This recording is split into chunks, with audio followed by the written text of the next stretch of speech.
안녕하세요. 저는 이제 30대 중반에 접어든 여성이랍니다.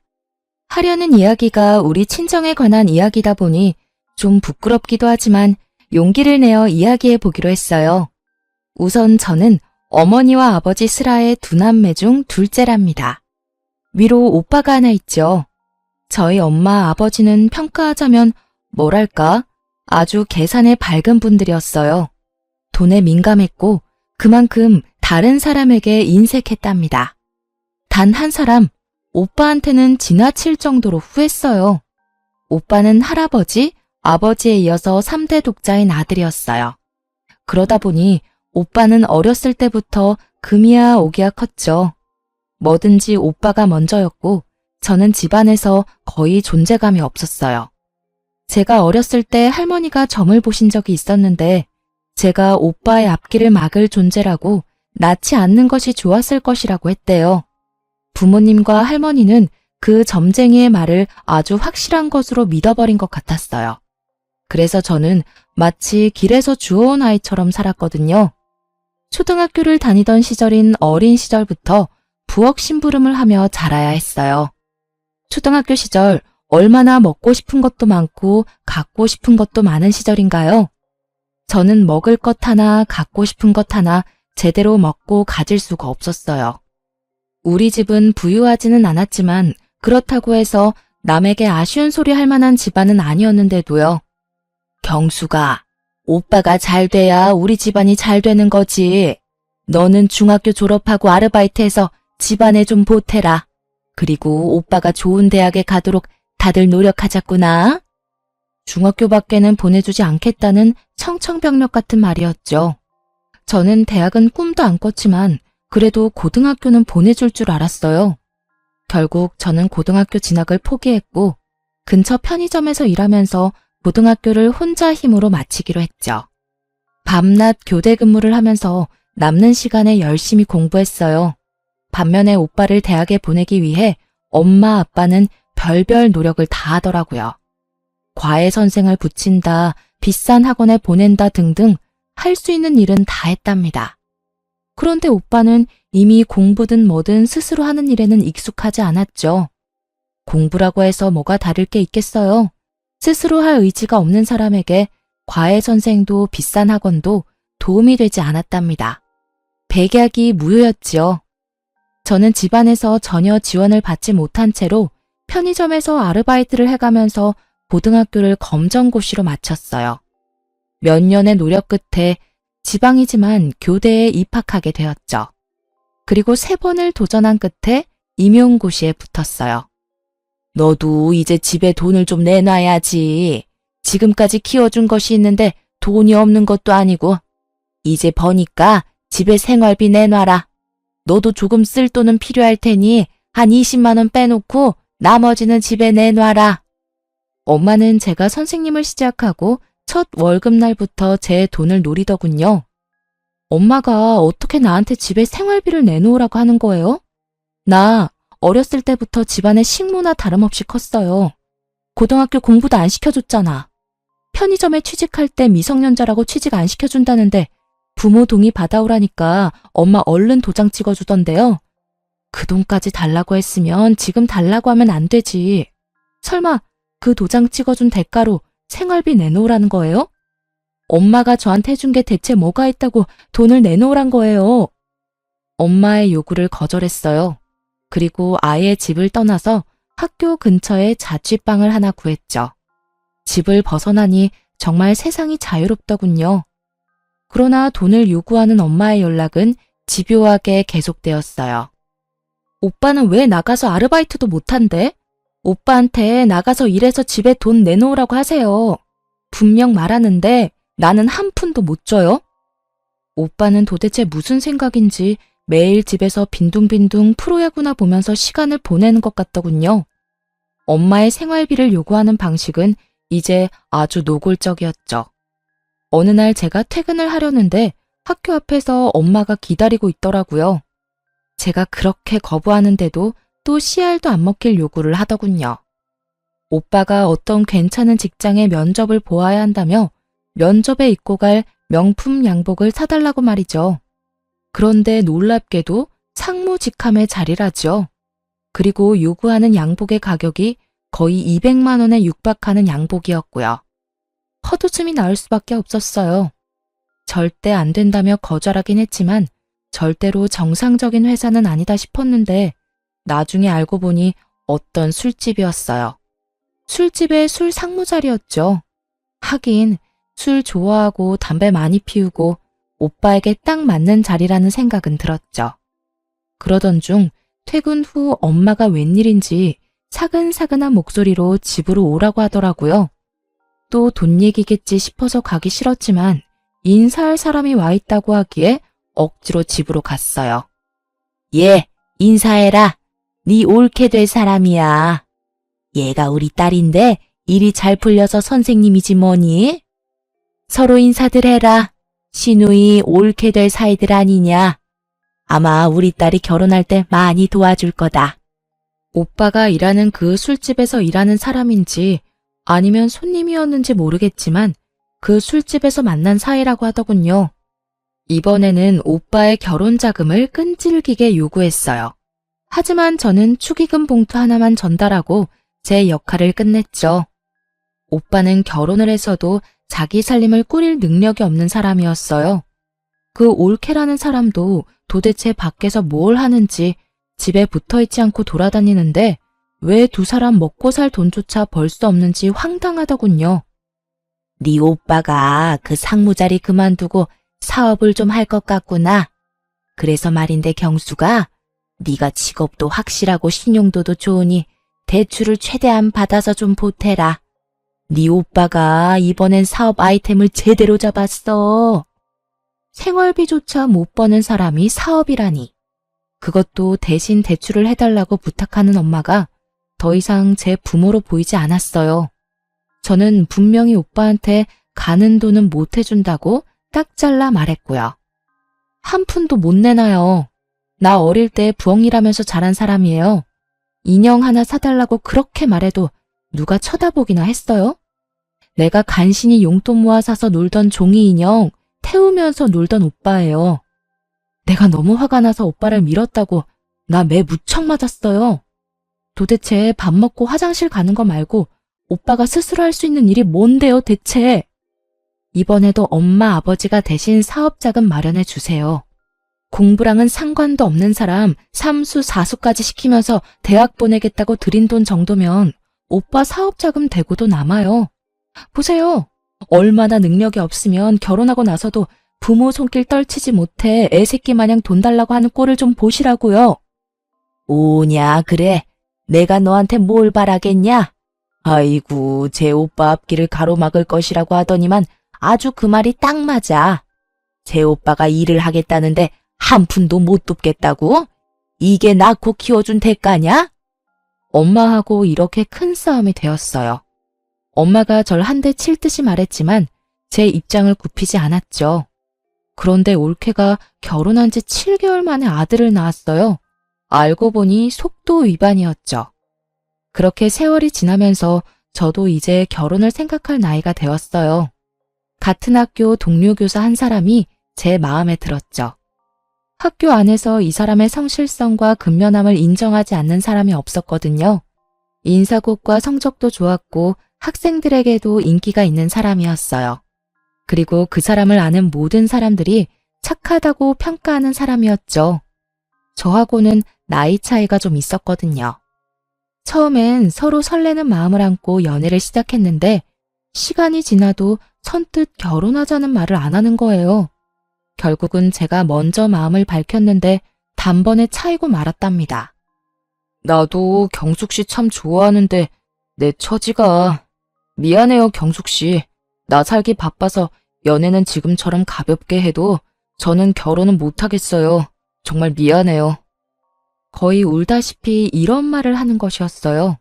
그 다음 날부터 그 사람에 대해 여기저기 물어보았어요. 동료 교사가 저에게 몰랐냐며 한 가지 말을 해주더군요. 아들 아이가 하나 딸려 있어요. 글쎄 아이가 어릴 때 아이 엄마가 사고로 세상을 떴다지 뭐예요? 젊은 사람이 재혼을 해야 할 텐데 아이 때문에 쉽지 않은가 봐요. 사람은 정말 어디다 내놔도 괜찮은 사람인데. 분명 저를 좋아한다는 진심은 느껴졌는데 그 사람에게 처한 환경이 그를 막고 있다고 생각했어요. 오히려 제가 그를 더 좋아하고 있는 처지라 아이를 함께 키울 자신은 크게 없었지만 선뜻 고백을 해버렸죠. 이런 일에 처음부터 자신 있는 사람은 없다고 생각했어요. 가장이 번듯하면 아이가 딸려있건 없건 문제될 게 없다고 생각했고요. 그와 그의 아이를 키우면서 어려움도 같이 헤쳐나갈 마음의 준비를 했답니다. 저희 집에서는 한바탕 또 말거리가 생긴 셈이었죠. 하긴 네 주제에 그런 결혼밖에 더 하겠니? 부모한테 따박따박 대들면서 성질머리를 부렸었더니 아주 좋은 사람을 만났구나. 굳이 반대할 생각 없다. 네 마음대로 하려무나.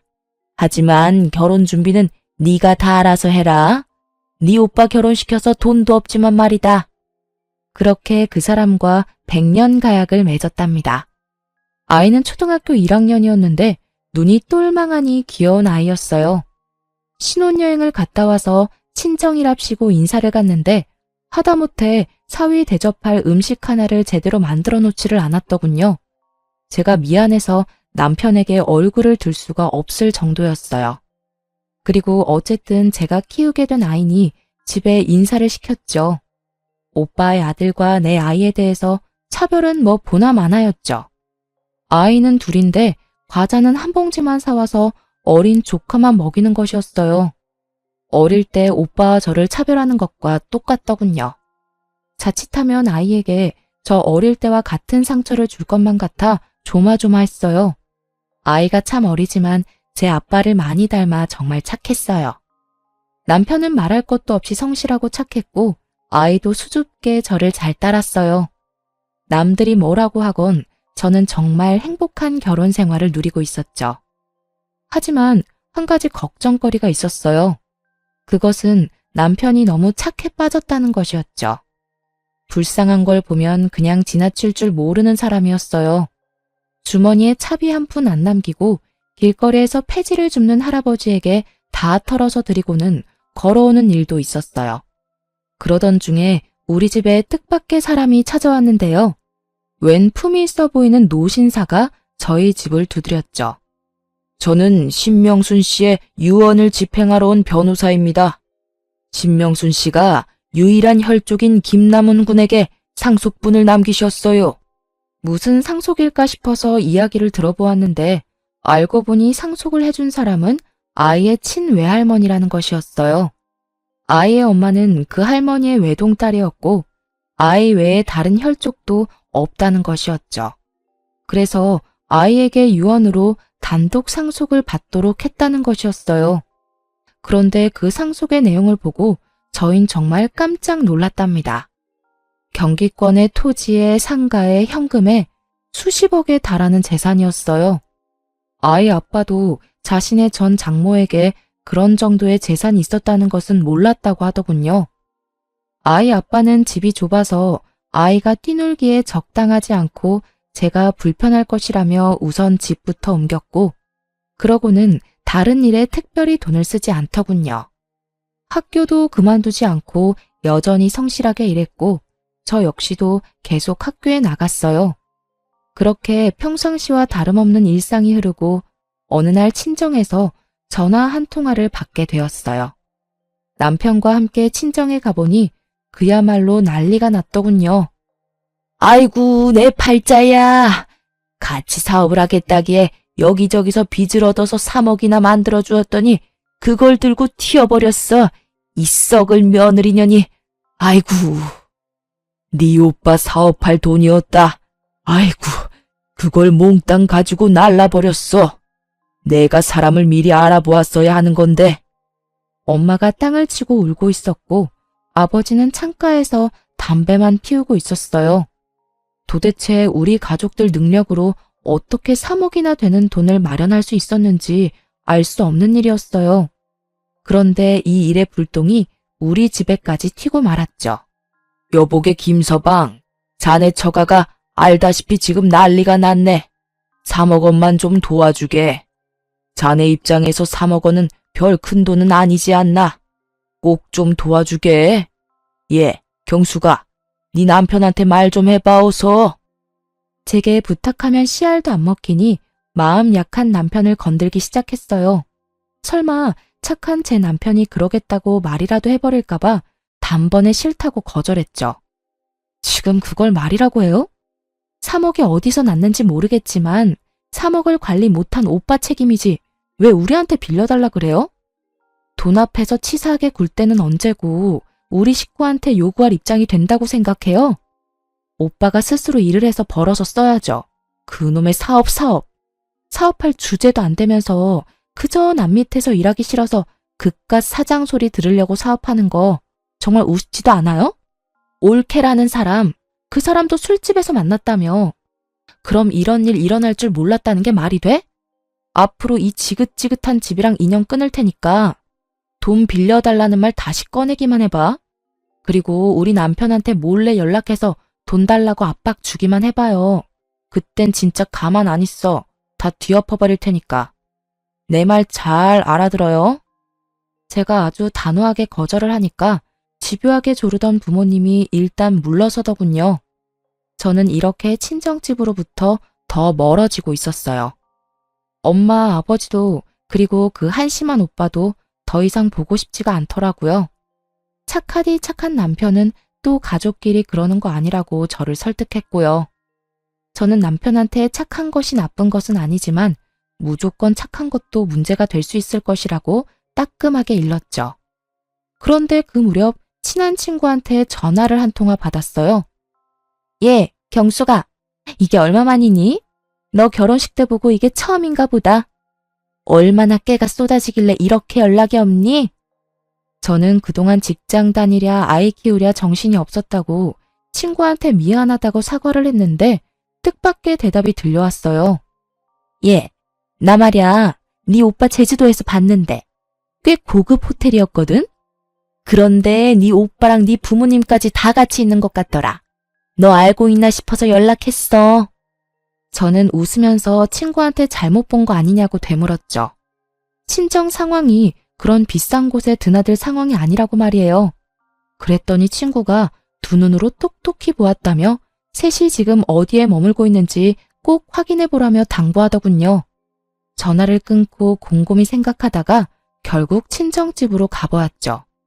정말 황당하게도 다른 사람이 살고 있더라고요. 저한테 알리지도 않은 채 이사를 한 것 같더군요. 그럼 친구의 말이 맞다는 건데 3억이 없어 구걸하던 가족들이 갑자기 고급 호텔이라니 너무 찝찝한 건 어쩔 수 없더라고요. 남편에게도 이 사실을 알렸더니 갑자기 제게 충격적인 말을 건네더라고요. 여보, 갑자기 가족들이 전부 이사를 간 거 있죠? 아무리 연 끊고 살겠다고 내가 먼저 말은 했지만 이사 간 것도 말 안 하고 연락 두절된 게 가족이라고 할 수 있을까요? 당신은 혹시 뭐 들은 거 없어요? 사실 당신이 싫어할까봐 말을 못했는데 처남댁이 사업을 한다고 해서 돈을 빌려준 거 사실 나였어. 그리고 그걸 처남댁이 들고 사라졌다고 해서 해결해준 것도 또 나였고. 미안해. 처가는 어려운 것 같은데 당신은 죽어도 반대할 것 같고 해서 나중에 이야기해서 이해받아야겠다고 생각하고 그렇게 했었어. 미안해. 정말 미안해. 그러니까 처음에 오빠와 올케가 같이 사업을 하겠다고 해서 빌려준 돈 3억? 그걸 올케가 들고 튀었다면서 또 빌려간 돈이 또 3억이라는 것이었죠. 합쳐서 자그마치 6억이었어요. 이제는 저도 남편의 그 대책 없는 착한 성격에 대해 참을 수가 없었어요. 여린 사람이라는 것을 알면서도 대체 왜 그런 큰 돈을 제게 말도 없이 해줬는지 남편에게 큰 실망을 하고 말았어요. 6억이 6만 원인 줄 알아요? 당신 정말 왜 이렇게 내 말 안 들어?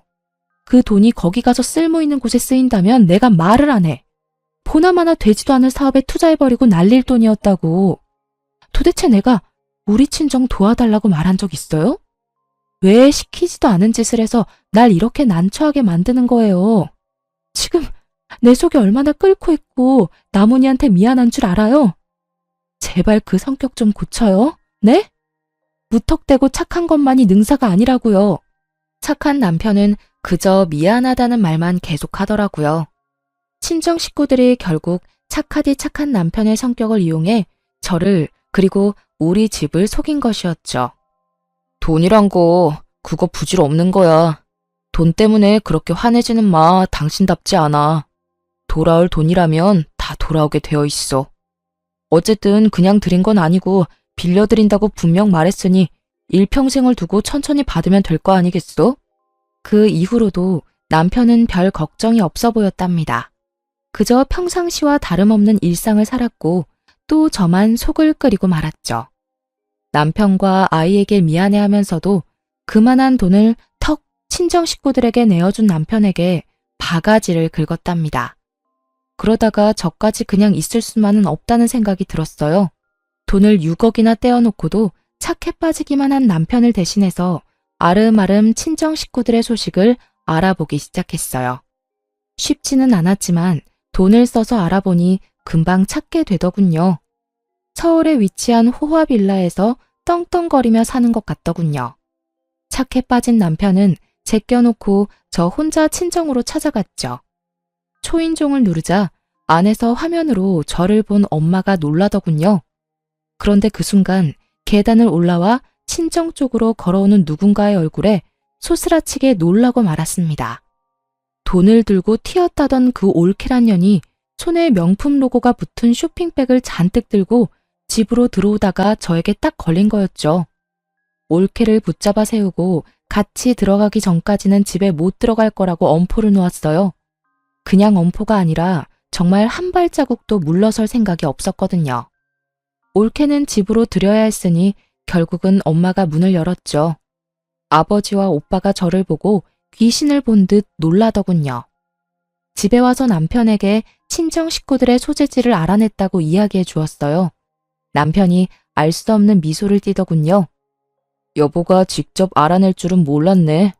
그 돈 빌려드리면서 계속 사람 붙여서 당신 친정 식구들 움직이는 거 관찰하고 있었어. 당신이 괜한 고생을 했네. 저는 남편의 이런 말에 의아할 수밖에 없었답니다. 그러면서 남편이 제 앞으로 서류 봉투를 하나 내미는 것이었죠. 서류를 살펴보니 차용증이더라고요. 3억 원짜리 차용증 2장이었어요. 모두 공증까지 된 법적으로 완벽한 효력을 발휘할 증서라고 적혀 있었죠. 거기다가 아버지와 엄마, 오빠와 올케가 연대 채무자로 설정해 놓았더라고요. 나는 당신 친정 식구들이 당연히 이 돈을 떼어먹을 것이라고 생각했었어. 얼마 안 지나서 연락도 없이 이사하셨다는 것도 알았고, 다 알고도 당신한테 말을 안 한 건 당신 신경 쓰이지 않게 내가 알아서 다 해결하려고 했었고, 그러니까 너무 화내지 말고. 내가 어떻게 화를 내겠어요. 어떻게 그런 생각까지 할 수 있었어요? 그냥 물러빠진 줄로만 알았는데 다시 보이네요. 제가 그 차용증 사진을 찍어서 엄마 핸드폰으로 보냈어요. 이 차용증을 근거로 법적 대응을 할 것이니 알아서 처신하라고 말이죠. 엄마가 다음날 우리 집으로 찾아와선 허리를 굽히며 말하더라고요. 아유, 차용증까지 썼는데 우리가 설마 돈 떼어먹겠니? 그 돈 갚을 생각이었다. 그러니 사위한테도 걱정 말라고 해라. 그리고 무슨 부모 자식 간의 법적인 대응이냐?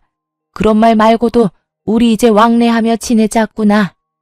그렇게 친정엄마가 위선적인 살가운 인사까지 하고 집으로 돌아갔죠. 한동안 아무 연락이 없었고 저도 계속 친정 식구들을 관찰하고 있었어요. 그러던 어느 날, 그날 제가 몸이 많이 아팠어요. 몸살로 며칠을 고생 중이었는데 정말 칠판에 글씨 쓸 힘도 없어서 어쩔 수 없이 교감 선생님께 대체 수업을 부탁하고 조퇴를 신청했어요. 그런데 집으로 들어가 보니 어떻게 들어왔는지 올케와 엄마가 저희 집에 들어와 있더군요. 당황한 건 서로 마찬가지였어요. 네가 왜 벌써? 아직 올 시간이 아닌데. 아니, 난 몸이 아파서 조퇴했는데 지금 우리 집에서 뭘 하는 거예요? 도대체 어떻게 들어왔어요? 왜 남의 허락도 안 받고 들어와요? 그런데 당황하던 엄마와 올케가 득이양양한 미소를 짓고 말했어요. 다 들어오는 방법이 있지. 그나저나 네가 그렇게 내세우던 차용증이 이제 우리 손에 있구나. 저는 순간적으로 차용증이 있었던 서재로 향했답니다. 남편의 책상 서랍 잠금 장치가 부서져 있었고 그 안에 있던 차용증이 둘 다 사라져 있었죠. 차용증을 손에 넣은 올케와 엄마는 아주 의기양양하게 집에서 나가더군요. 도어락 비밀번호를 어떻게 알았을까 싶었어요.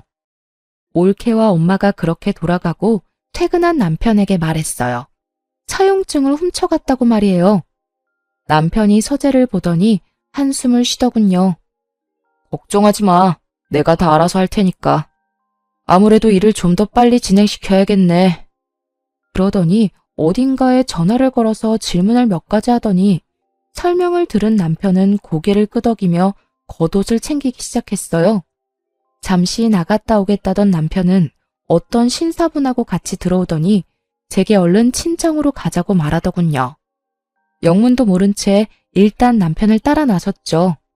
친정으로 가자 의외로 쉽게 문을 열어주더군요. 아마도 차용증이 자신들의 손에 있다는 자신감 때문이었을 거예요. 가보니 네 식구 모두 있었어요. 장모님, 그리고 처남댁, 저희 집에 무단으로 침입하셨네요. 어떻게 문을 열었을지는 저도 다 압니다. 당신들 뒤에 붙여놓은 사람들이 전부 낱낱이 말해줬거든요. 도어락 기술자한테 연락해 경숙 씨 주민번호까지 도용해선 문 좀 열어달라고 부탁했다죠. 3배가 넘는 돈을 지불하면서요. 이거 명백히 주거 침입입니다. 제가 그것도 모르고 있을 줄 알았나요?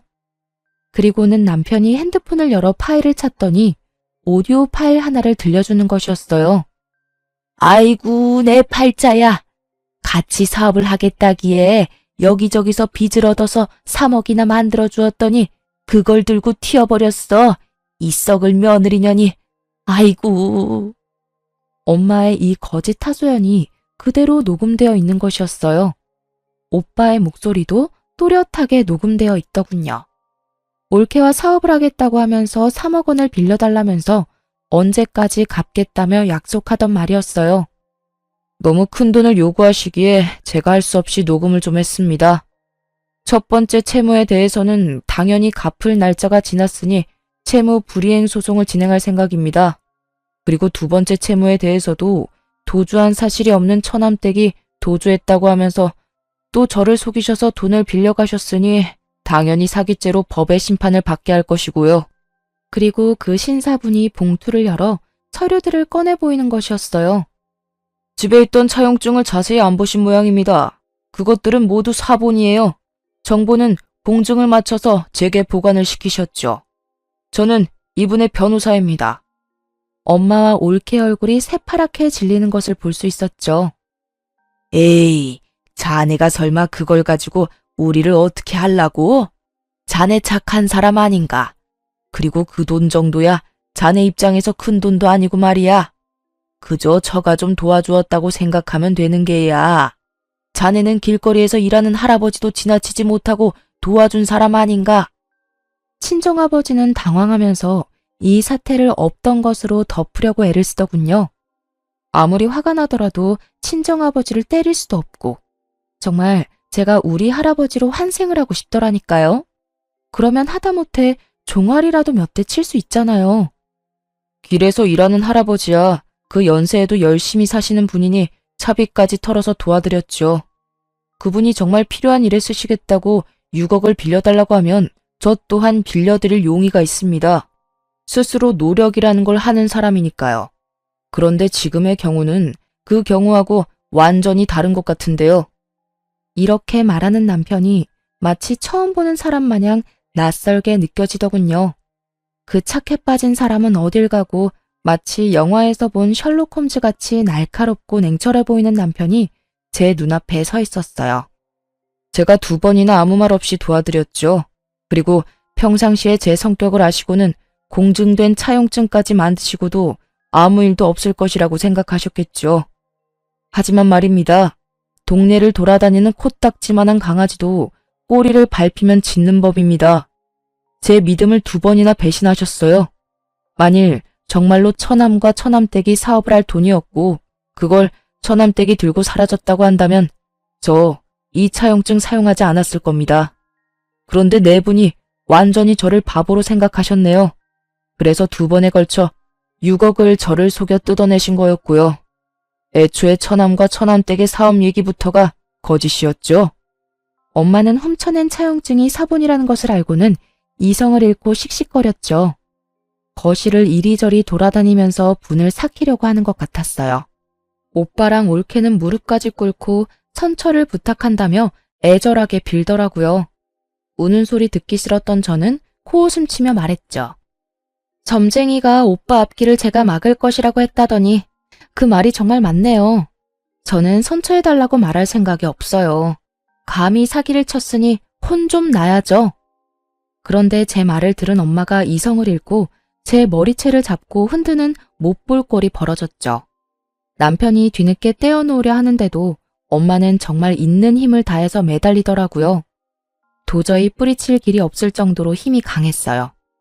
그 순간 하필이면 함께 데리고 온 아이가 부딪혀 벽에 튕겨지고 말았어요. 아이를 맡길 마땅한 곳이 없어서 함께 온 것인데 방 안에 들어가 있으라고 일렀더니 어른들 고함 소리가 들리자 무서워서 나온 것이었죠. 부딪힌 머리 쪽에 피가 보였고 피를 보더니 엄마도 흠칫하는 것 같았죠. 저 아이가 내 집을 함부로 드나들 때부터 기분이 안 좋았어. 건방지긴. 경숙이 너하고 피는 한 방울도 안 섞였는데 똑같구나. 어찌나 맹랑하고 당돌한지 아주 볼 때마다 똑같다 싶었다니까. 아이에게 정말 눈물이 날 정도로 미안했어요. 급히 119를 불렀고 응급실 한편에 누운 아이의 손을 잡고 울음을 터뜨리고 말았어요. 나문아, 엄마가 미안해. 정말 미안해. 우리 나문이 잠깐만 병원에 있으면 집에 갈 수 있다고 의사 선생님들이 그러셨어. 갑갑해도 잠깐만 누워있자. 응? 다행히 뇌나 머리뼈에는 이상이 없다고 하더군요. 하지만 봉합수술을 했어요. 상처가 깊었고 꽤 많이 꿰맸다고 의사가 말하더군요. 저는 아이의 침대 곁 의자에 앉아 아이의 손을 꼭 붙잡고 계속 서러운 울음을 울었답니다. 그런데 남편이 이제야말로 화가 제대로 난 것 같았어요. 남편이 말하더군요. 다른 건 다 참아도 내 가족에게 함부로 하는 것은 못 참겠다고요. 당연히 민 형사상의 책임을 모두 묻겠다고 했죠. 남편은 우선 우리 집에 허락 없이 도어락 기술자를 속여서 들어온 일에 대해서 주거 침입으로 엄마와 올케를 경찰에 고소했어요. 그리고 채무에 대한 연대 책임을 지고도 상환을 하지 않는 가족 모두를 가장 형벌이 센 사기죄로 고소했죠. 아버지가 그제야 당황하기 시작하는 것 같았어요. 3억 원은 가지고 있는 땅 팔아서 먼저 갚으마. 그러니 네 엄마부터 합의해주면 안 되겠니? 자식이 어떻게 부모를 범죄자로 만들 수 있겠어? 너 그러면 안 된다. 어떻게 머리채 한번 잡았다고 고소한다는 게 말이 되니? 착한 사람이 화가 나면 더 무섭다는 말이 있죠. 남편이 딱 그랬답니다. 2번이나 자신에게 사기친 것에 더해 우리 집에 무단으로 침입했고 그것도 모자라 다른 가족들이 보는 앞에서 잘못도 없는 제 머리채를 잡은 일에 화가 많이 났더군요. 물론 아이의 사고에도 화를 내고 있었고요. 이렇게 형사상 고소에 이어서 이제 민사상으로 돈을 돌려받기 위해 만들어둔 완벽한 서류를 가지고 차분히 소송을 진행했답니다. 재산을 은닉할 것을 우려해 변호사의 도움을 받아서 친정 식구들의 명의로 되어 있는 자산에 대한 가압류부터 신청하더군요. 당신 식구들이 나를 어지간히도 얕잡아 보았나 봐. 그렇게 6억씩이나 나를 속여서 뜯어내놓고도 재산 한 푼 남의 명의로 돌려놓질 않았더군. 내가 알아봤자 아무 짓도 못할 것이라고 생각했었던 모양이더라고. 아마 재산을 다른 사람 명의로 돌려놓았다면 평생 하는 일에 대한 급여에도 압류를 넣어 일생 동안 받을 생각도 있었지. 저는 이제야 가슴을 쓸어내릴 수 있었답니다. 도와줄 때는 진심으로 도와주었지만 친정에서 제가 결혼 전까지 겪은 서러운 일들을 모두 들은 남편이 미리 완벽한 서류를 만들어둔 것이었죠. 그렇게 해놓고도 친정 식구들은 저와 남편을 철저히 무시했던 모양이더군요. 호화빌라를 엄청난 보증금을 내면서까지 월세로 살았고 남는 돈으로 여기저기 여행을 다니면서 생활을 했던 것 같았어요. 그리고 경찰이 증거물로 압수한 오빠와 아버지의 핸드폰에서 이런 경악할 문자까지 보게 되었는데요. 아버지, 매제가 아주 물컹이인데 말이에요. 이번엔 어떤 이유를 대고 돈을 달라고 할까요?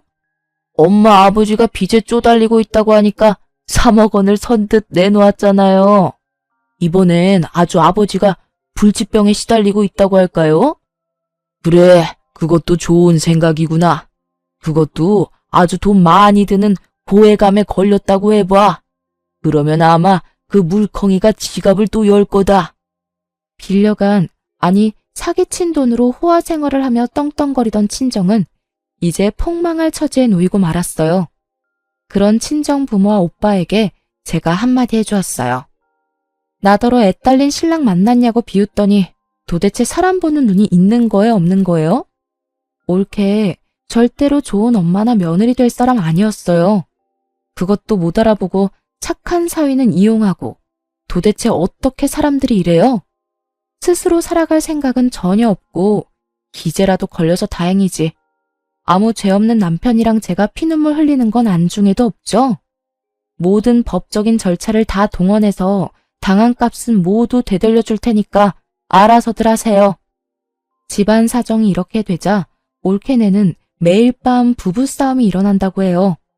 얼마나 크게 싸우는지 옆집 할머니가 신고를 다 했더라고요. 정말로 올케가 집을 나가겠다고 선전포고를 했는지 부모님도 한 번 더 찾아와 제게 싹싹 빌더군요. 그런데 정말 친정 식구들 구제불능이었어요. 다른 사건 하나가 또 저를 웃게 만들었답니다. 친정 일이라면 이제 아주 서러운 일이라도 눈물보다 웃음이 먼저 나오더군요. 올케와 오빠가 물건을 집어던지며 싸우다가 조카 아이가 다쳤다더군요. 그런데 아이가 다치자 병원으로 데려갔고 그 과정에서 아이의 혈액형을 알게 되었는데 B형이라고 나왔대요. 오빠와 올케는 혈액형이 모두 O형이라고 했어요. 결국 조카가 오빠의 친자식이 아니었다는 것이었죠. 오빠가 올케에게 아이를 데리고 나가라고 또 한바탕 전쟁이 났다죠. 엄마와 아버지가 올케를 내쫓았다더군요. 올케에 대한 주거 침입건은 여전히 조사 중이었는데 뜻밖의 사실을 알게 되었는데요.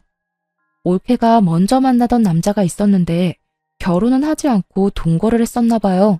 아마 아이의 친부되는 남자였겠죠. 올케가 그 남자에게서 돈을 빌렸는데도 갚지 않자 이 남자가 고소를 했고 사기죄로 유죄 판결을 받은 전력이 있다고 했어요. 이런 사실이 드러나자 올케는 도주의 위험이 있다고 경찰이 여겼는지 구속수사로 전환시켜 착실히 조사받고 있는 중이고요. 그 여자 처음 본 순간 어떤 사람인지 제가 딱 알아보았죠. 시집에 인사하러 온 여자가 짧은 치마에 화장은 또 어찌나 진한지 화장 두께가 1cm는 될 것 같았거든요. 오빠나 올케나 독인 객인이라고 생각했었죠. 우리 아이의 상처는 빠르게 아물고 있었지만 제 친정에 대한 마음은 식구들 앞에서 제 머리채를 잡던 그 순간에 아주 완전히 닫혀버렸죠. 저는 이제 친정과는 확실히 절연했고요. 하지만 지금도 끈질기게 합의를 요구하고 소송을 취하해달라고 싹싹 빌고 있어요. 남편과 저는 절대로 그럴 생각이 없다는 입장이고요. 사람과 사람 관계라는 것이 참 어렵다는 생각이 들더군요.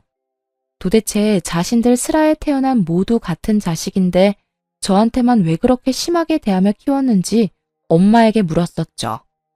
점쟁이가 네가 우리 집안에 재수가 없는 아이라고 했다. 원래 내다 버리라고 했었어. 그 말을 들었어야 했는데 그러지 못해서 이렇게 됐구나. 부의 막급이다.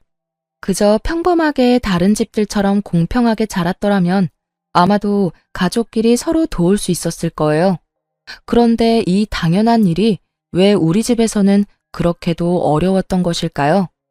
엄마를 비롯해 가족들의 사기 혐의에 대하여는 피해액이 5억이 넘는 경우이므로 특정 경제가중처벌법이 적용되었어요.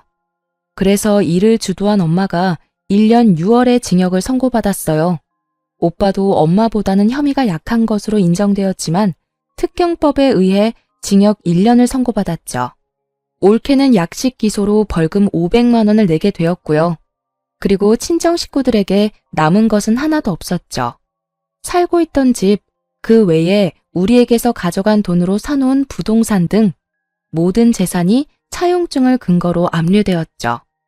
들려오는 말로는 방 한 칸에서 아버지 혼자 지낸다는 말을 들었어요. 제 남편에 대한 사기에서 가장 적은 역할을 했다고 해서 아버지는 기소되지 않았죠. 세월이 다시 무심하게 흘렀어요. 아이는 어느새 자라 초등학교 5학년이 되었답니다. 머릿속 깊숙이 봉합수술을 한 흉터가 남고 말았어요. 아이의 머리를 쓰다듬을 때마다 미안함에 그저 눈물만 흘렀어요. 서러웠던 시간이 저에게서 점점 멀어지고 있었지만 아이의 그 상처가 마치 그 모든 세월을 대변하고 있는 것 같았답니다. 그리고 사람의 기억이라는 것이 그렇게 쉽게 지워지는 것은 아니더군요. 어렸을 때부터 시작해서 아이의 머리가 그렇게 다칠 때까지의 과정이 자꾸만 생각나지 않을 수 없었어요. 제가 무얼 어쨌다고, 도대체 집안에 무슨 죄를 지었다고 그렇게까지 증오를 표출했는지 정말 알다가도 모를 일이었어요. 사기죄로 검찰이 엄마를 기소하고 재판을 받는 과정에서도 재판부에 빌긴 했지만 가끔 저와 눈이 마주칠 때 그 눈빛으로 보아 결코 진심으로 잘못했다고 생각하지 않는다는 것을 알 수 있었죠. 최근엔 우리 가정에 경사 하나가 생겼답니다. 다름 아니라 제가 임신을 하게 된 것이었어요. 차별, 생각만 해도 끔찍한 그 일을 혹시 제가 저지르지 않을까 내심 큰 걱정이 되었어요. 내가 우리 나문이하고 이제 곧 태어날 아이를 조금이라도 차별하는 일이 생기지 않을까요? 나도 사람이고 무엇보다 핏줄이라는 게 무서운 거라서 내가 조금이라도 그 사람들을 닮지 않았을까 걱정이 되거든요. 아이를 가졌다고 마냥 기쁠 수가 없어요. 당신 집안에서 누구 하나라도 중심을 잡고 잘못된 것이라고 했었다면, 예컨대 아버님이라도 그러셨다면 일은 많이 달라졌을 거야. 우선은 당신이 반듯한 사람이고 내가 있잖아. 동생이 생긴다는 말에 나문이도 좋아했어요. 손을 꼽아가면서 동생을 기다리는 것 같더군요. 비록 오빠가 있었지만 형제간의 정이라는 것은 생각도 못했던 제 어린 시절의 처지가 다시 생각났죠. 우리 아이들은 그런 일 없이 잘 자라나겠죠? 지금까지 지지리도 부모 복은 없지만 남편 복과 자식 복은 있는 제 이야기를 길게 들려드렸어요. 앞으로 제 앞길에는 행복한 일만 있을 것이라고 생각한답니다. 긴 글 끝까지 들어주셔서 감사합니다.